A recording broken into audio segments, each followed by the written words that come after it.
Welcome back to my channel Pooja commerce classes. कैसे हैं आप सभी? आई होप आप सभी अच्छे होंगे। बच्चों, जैसा कि आप सभी जानते हैं हमारा चल रहा है नेशनल इनकम, और आज हमारा नेशनल इनकम का टॉपिक है national income and related aggregates. अगर आपने अभी तक प्रीवियस वीडियो वॉच नहीं करी है तो जाइए, आई बटन पे आपको लिंक मिल जाएगा, आप वीडियो देख सकते हैं। और आज हमारा है नेशनल इनकम का डे 6।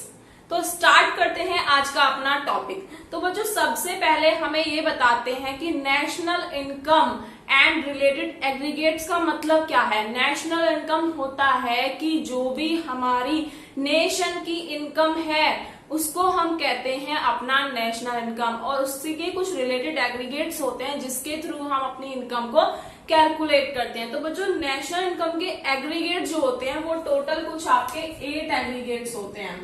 तो 8 एग्रीगेट्स बताने से पहले मैं आपको कुछ टर्म्स हैं जो आपको पता होना चाहिए, एग्रीगेट्स में यूज होती हैं, तो आपको उनका नेम पता होना चाहिए और वो होता क्या है ये आपको पता होना चाहिए। तो देखिए बच्चों, क्या क्या टर्म है जो आपकी यूज होती है। तो जैसे कि एक होता है जी। जी से होता है आपका ग्रोस। एक होता है आपका एन। एन का मतलब होता है आपका नेट। एक और एन होता है आपका जिसका मतलब होता है नेशनल। एक होता है बच्चों आपका पी। पी का मतलब होता है आपका प्रोडक्ट। क्या होता है? प्रोडक्ट। जी का मतलब ग्रोस, एन का मतलब नेट, और एक एन का मतलब आपका होता है नेशनल, एंड एक पी का मतलब होता है प्रोडक्ट, और एक होता है आपका एमपी। एमपी का मतलब होता है मार्केट प्राइस, एंड एक होता है आपका एफसी।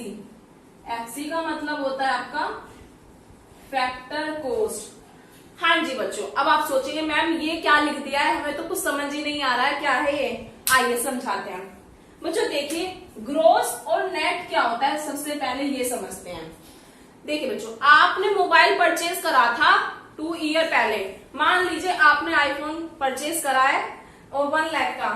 मैम क्यों सपने दिखा रही हो, आईफोन अभी नहीं देने वाले पेरेंट्स। तो 1 लाख का आपने मोबाइल परचेज करा था 2019 में। मान लीजिए 2019 में आपने 1 लाख का आईफोन परचेज करा है।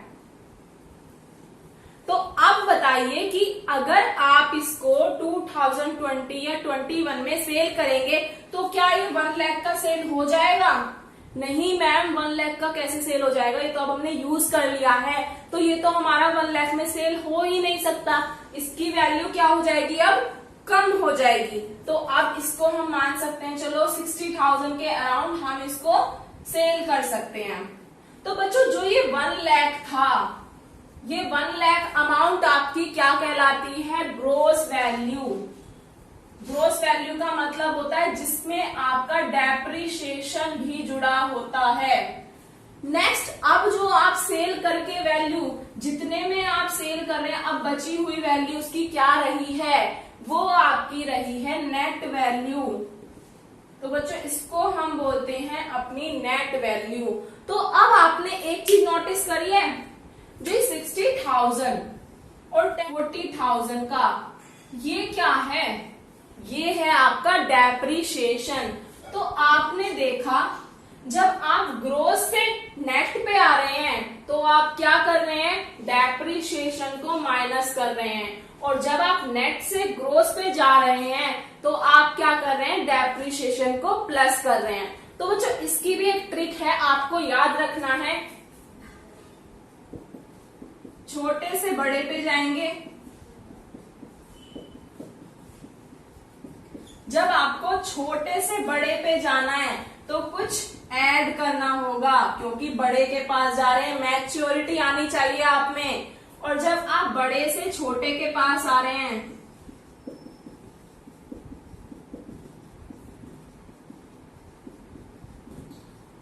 जब आप बड़े से छोटे के पास जाते हैं तो आपको थोड़ा छोटा बनना पड़ेगा, थोड़ा बचपना दिखाना पड़ेगा। तो आपको क्या करना पड़ेगा? थोड़ा यहाँ पे माइनस करना पड़ेगा। तो अब देखिए, ग्रोस वैल्यू क्या होती है आपकी? बड़ी वैल्यू होती है, और नेट वैल्यू क्या होती है आपकी? छोटी वैल्यू होती है। तो आप नॉर्मली अगर आपको नेट से जी पे जाना है, मतलब नेट से बड़े पे जाना है, तो आपको क्या करना पड़ेगा, ऐड करना पड़ेगा। अगर आपको जी से नेट पे आना है, मतलब बड़े से छोटे पे आना है, तो आपको क्या करना पड़ेगा, माइनस करना पड़ेगा। और ये तो आपको पता ही है क्या प्लस होगा क्या माइनस होगा, डेप्रिशिएशन ही है जो हमारा प्लस होगा और हमारा माइनस होगा। आई होप बच्चों आपको ग्रोस और नेट का कंसेप्ट बिल्कुल क्लियर हुआ। अब समझते हैं मार्केट प्राइस क्या होता है और हमारी फैक्टर कॉस्ट क्या होती है। बच्चों क्या होता है, जब हमारा प्रोडक्ट मार्केट में नहीं जाता है, फैक्ट्री में ही रहता है, और जो भी कॉस्ट हमारी फैक्ट्री में उसकी आती है उसको हम क्या बोलते हैं, फैक्टर कॉस्ट बोलते हैं। जैसे मान लीजिए हमने कोई चिप्स बनाया है, चिप्स का कोई पैकेट है, अभी वो फैक्ट्री में ही है। कहाँ है, अभी वो फैक्ट्री में ही है, अभी वो सेल नहीं हुआ है। तो नॉर्मली उसकी जो कॉस्ट आई है सब कुछ, वो कितना आया है, 1 पैकेट का कुछ 5 रुपीज आ रहा है। तो अभी तो ये सेल ही नहीं हुआ है, अभी तो ये फैक्ट्री में ही है, तो इसकी वही कॉस्ट है जो इसकी आई है। अब क्या होगा, अब यही चिप्स का पैकेट जब आपका मार्केट में पहुंचेगा तो इसकी कॉस्ट क्या 5 रुपीज ही रहेगी, नहीं, इसमें टैक्स आपका ऐड हो जाएगा, तो इसकी कॉस्ट क्या हो जाएगी, इंक्रीज हो जाएगी। मान लीजिए हमने इसकी कॉस्ट 10 रुपीज कर दी है, तो इसमें टैक्स वगैरह ऐड होने के बाद जो कॉस्ट होगी वो क्या कहलाएगी, आपका मार्केट प्राइस कहलाएगा। तो आइए इसको भी अच्छे से समझते हैं कि कैसे हमने पहला समझा था। तो देखिए आपका मार्केट प्राइस हमने रखा है, मार्केट प्राइस 10, क्योंकि अब मार्केट प्राइस तो बढ़ गया, और फैक्टर कॉस्ट क्या थी हमारी, 5 थी।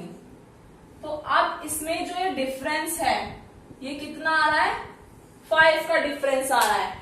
अब ये जो 5 का डिफरेंस है ये क्या है हमारा, ये है हमारा टैक्स। क्या है, ये हमारा टैक्स है। जो भी इनडायरेक्ट टैक्स हमारा लग रहा है इसको हम बोल सकते हैं NIT, नेट इनडायरेक्ट टैक्स बोल सकते हैं इसको हम। तो यहाँ पे ही हमारा जो टैक्स है, अब देखिए बच्चों फैक्टर कॉस्ट तो कम है, अब हमें छोटे से बड़े पे जाना है, तो हम क्या करेंगे, छोटे से बड़े पे जाने के लिए हम क्या करेंगे, अपना उसमें ऐड करेंगे NIT।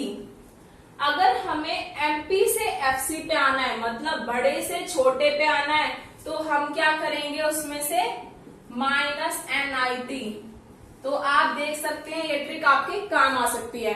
बड़े से छोटे पे जाना है तो आपको कुछ लेस करना होगा, और छोटे से बड़े पे जाना है तो आपको कुछ ऐड करना होगा।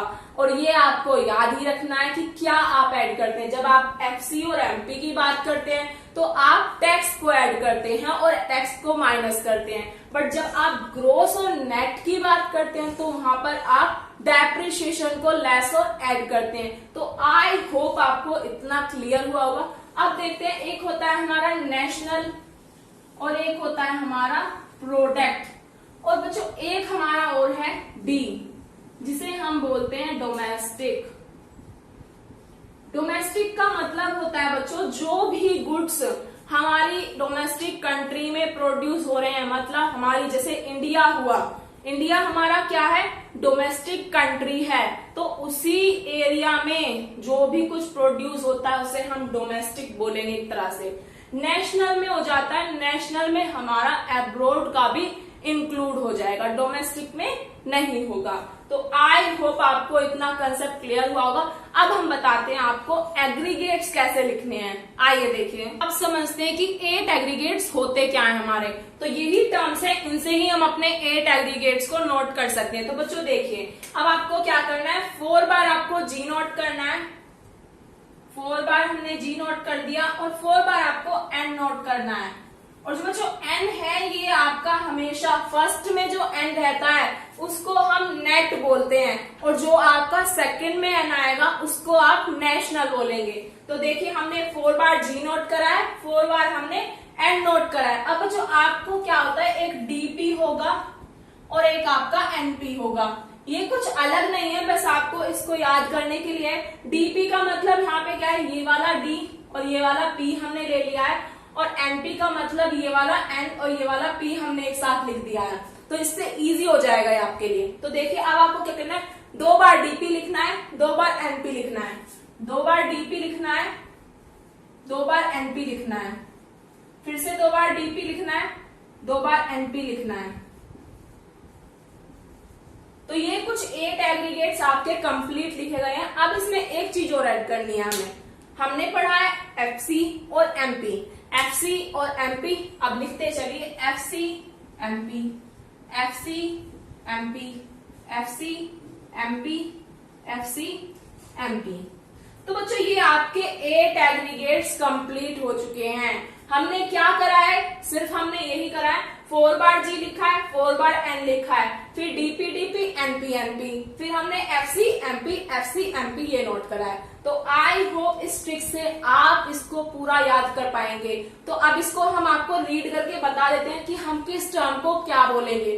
तो बच्चों आप इनकी फुल फॉर्म समझते हैं। जैसे देखिए जीडीपीएफसी, जीडीपीएफसी का मतलब होता है gross domestic product at factor cost बोलते हैं हम इसको, gross domestic product at factor cost. Next है आपका जीडीपीएमपी, इसको हम क्या बोलेंगे, gross domestic product at market price. ये सभी टर्म मैं आपको बता चुकी हूँ पहले, इसलिए आपको इजी होगा। नेक्स्ट देखिए जीएनपीएफसी को हम क्या बोलेंगे, gross national product at factor cost. Next है जीएनपीएमपी को क्या बोलेंगे, gross national product at market price. बच्चों हमेशा जो आपका एन सेकंड नंबर पे होगा वो आप क्या बोलेंगे, नेशनल बोलेंगे, और फर्स्ट नंबर पे जो होगा उसको आप नेट बोलेंगे। तो ये याद रखना, ये आपका फर्स्ट वाला होता है, ये आपका सेकंड वाला होता है। तो नेक्स्ट देखिए एनडीपीएफसी, एनडीपीएफसी का मतलब होता है net domestic product at factor cost. Next है आपका एनडीपीएमपी, इसको हम बोलते हैं net domestic product at market price. Next है हमारा एनएनपीएफसी, इसको हम बोलते हैं net national product at factor cost. Next है हमारा एनएनपीएमपी, इसको हम बोलेंगे net national product at market price. I hope बच्चों आपको ये पूरा एग्रीगेट्स क्लियर हुआ होगा कि 8 एग्रीगेट्स होते हैं, किसका क्या नेम होता है। आइए अब समझते हैं जीडीपी क्या होता है। हाँ जी बच्चों, अब समझते हैं जीडीपी क्या होता है। आपने अपनी डेली लाइफ में अगर आप न्यूज वगैरह देखते हैं सुना होगा जीडीपी इंक्रीज हो रहा है, जीडीपी डिक्रीज हो रहा है, और हमारा कोरोना वायरस के कारण जीडीपी जो है वो डिक्रीज होता जा रहा है। तो ये सभी आप सुनते जाते हैं, बट आपको पता है जीडीपी होता क्या है? तो आइए, नहीं पता है तो आज हम आपको समझाएंगे। जीडीपी का मतलब होता है, जीडीपी का मतलब होता है ग्रोस डोमेस्टिक प्रोडक्ट। क्या होता है? Gross domestic product. तो वो जो ग्रोस डोमेस्टिक प्रोडक्ट का मतलब क्या है? ग्रोस डोमेस्टिक प्रोडक्ट का मतलब है जितना भी प्रोडक्ट हमारी डोमेस्टिक कंट्री में ही प्रोड्यूस हो रहा है उसको हम क्या कहते हैं, उसी से हमारा जीडीपी काउंट होता है। जैसे मान लीजिए हमारा इंडिया है, ये हमारी डोमेस्टिक कंट्री है। अब यहाँ पे जितना भी गुड्स एंड सर्विसेज आपका प्रोड्यूस होगा और जो उससे आपकी कॉस्ट निकल के आती है टोटल, उसी से ही आपका जीडीपी काउंट होता है। तो गुड्स एंड सर्विसेज जो है ये हमारा कुछ 4 सेक्टर रोल प्ले करते हैं जिसके थ्रू ये सब कंप्लीट होता है। तो वो 4 सेक्टर क्या है हमारी इकोनॉमी के? एक हमारा फर्म है, एक हमारा हाउस होल्ड है, एक हमारा गवर्नमेंट है और एक हमारा रेस्ट ऑफ द वर्ल्ड है। तो बच्चों ये कुछ 4 फैक्टर हैं जिनके थ्रू हम क्या करते हैं, अपना फैक्टर ऑफ प्रोडक्शन करते हैं। तो जब हम इन फैक्टर का यूज करते हैं तभी जाके हमारा प्रोडक्शन होता है। तो ये गुड्स एंड सर्विसेज जितना भी हमारी डोमेस्टिक कंट्री में प्रोड्यूस होता है उसी से हम अपना जीडीपी कैलकुलेट करते हैं। जैसे एज्यूम कर लीजिए आपने पूरे ईयर में, एक साल का निकालते हैं, पूरे ईयर में आपने जो गुड्स बनाए जिसकी कॉस्ट आई है वो आई है आपका 60 करोड़ और जो सर्विसेज का मिला है वो कुछ आपका 40 करोड़। तो प्लस जो ये टोटल होके बनेगा आपका 100 करोड़।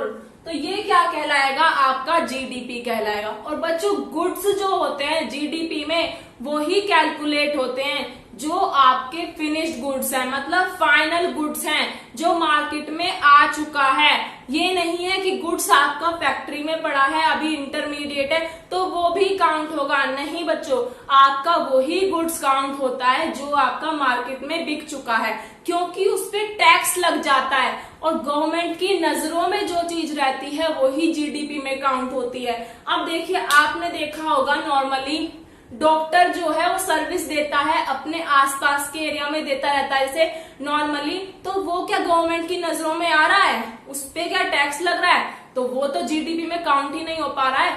बट ऐसे ही क्या होता है, जैसे टीचर है, टीचर होम ट्यूशन दे रहे हैं तो गवर्नमेंट की नजरों में आ रहा है, उस पर कोई टैक्स लग रहा है, नहीं लग रहा है, वो जीडीपी में काउंट नहीं रहा। नॉर्मली वो गुड्स एंड सर्विसेज जो हमारे इंडिया में, मतलब हमारी डोमेस्टिक कंट्री में प्रोड्यूस होते हैं, वो वाले जिन पे टैक्स लग जाता है, एक तरह से टैक्स पे कर चुके होते हैं, मार्केट में वो हमारा आ जाता है। इंटरमीडिएट हमारा नहीं काउंट होगा, सिर्फ हमारा फाइनल गुड्स ही काउंट होगा। तो आइए हम डेफिनेशन से इसको क्लियर करते हैं। Gross domestic product as defined, gross domestic product को डिफाइन करते हैं, the market value of all final goods and services produce by the factor of production. क्या बोला है, जो भी गुड्स एंड सर्विसेज प्रोड्यूस हो रही हैं हमारी, किसके द्वारा हो रही है, bye the factor of production. वो मैंने आपको बता ही दिया, फैक्टर ऑफ प्रोडक्शन किसके द्वारा होता है, firm, household, government, rest of the world.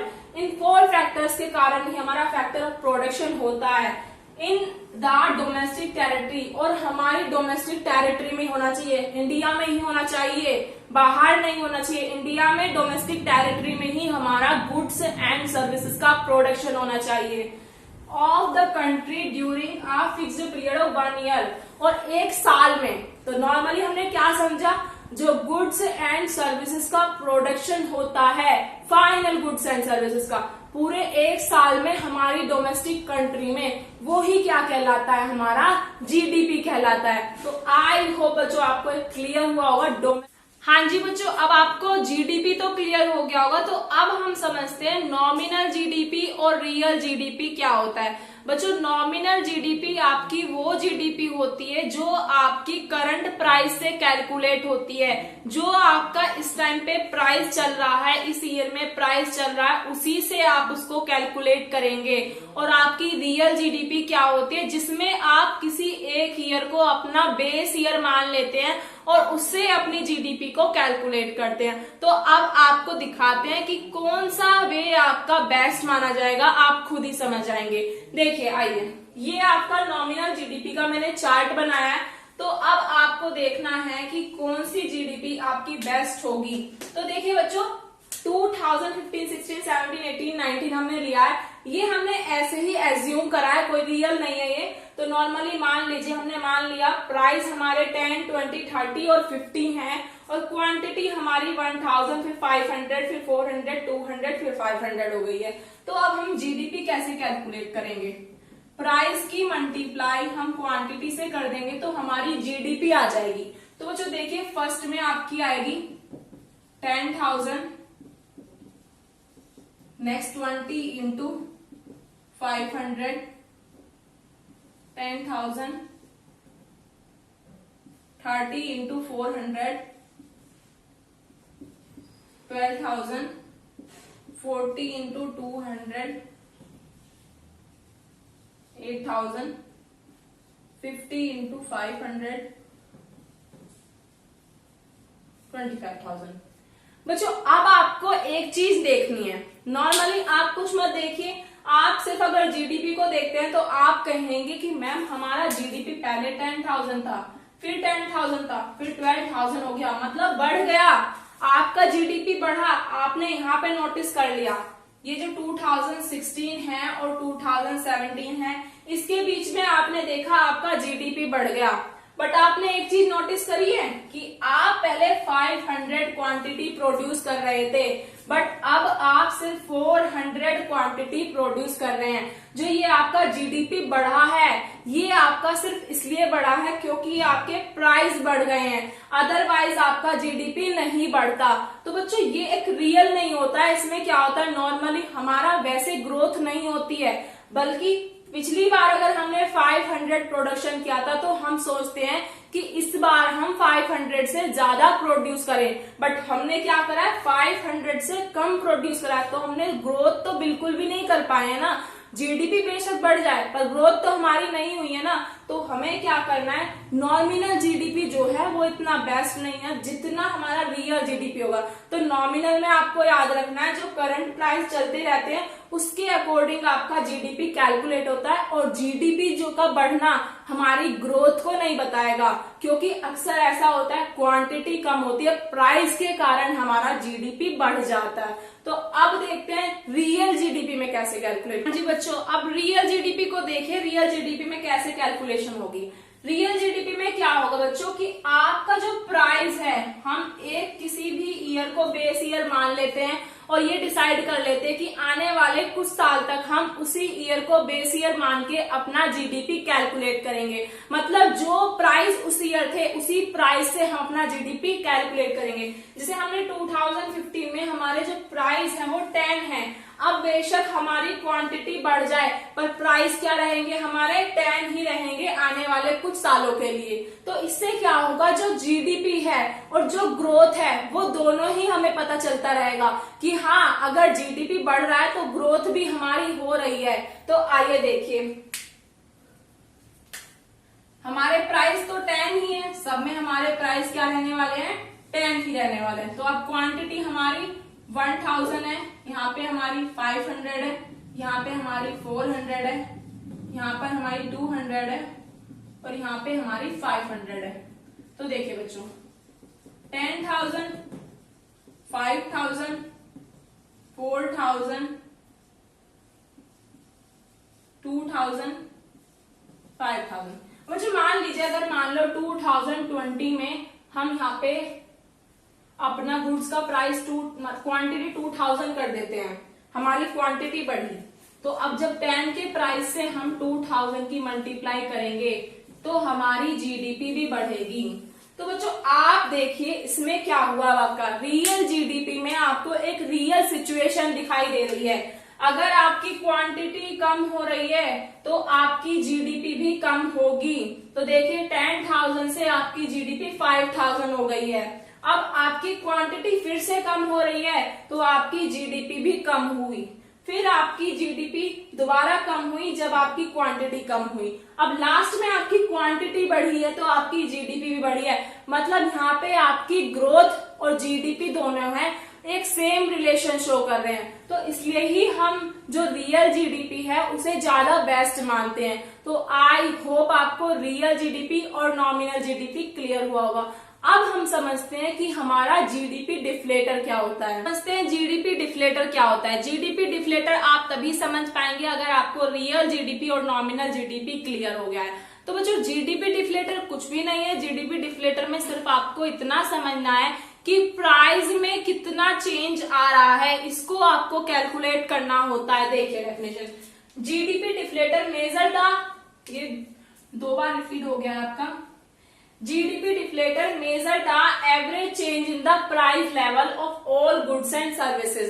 तो क्या बोला है डेफिनेशन में, जीडीपी डिफ्लेटर का मतलब होता है कि मेजर करना कि प्राइस में कितना चेंज आ रहा है। तो वो आप कैसे मेजर करेंगे, आप नॉमिनल जीडीपी और डिवाइडेड बाय रियल जीडीपी करेंगे।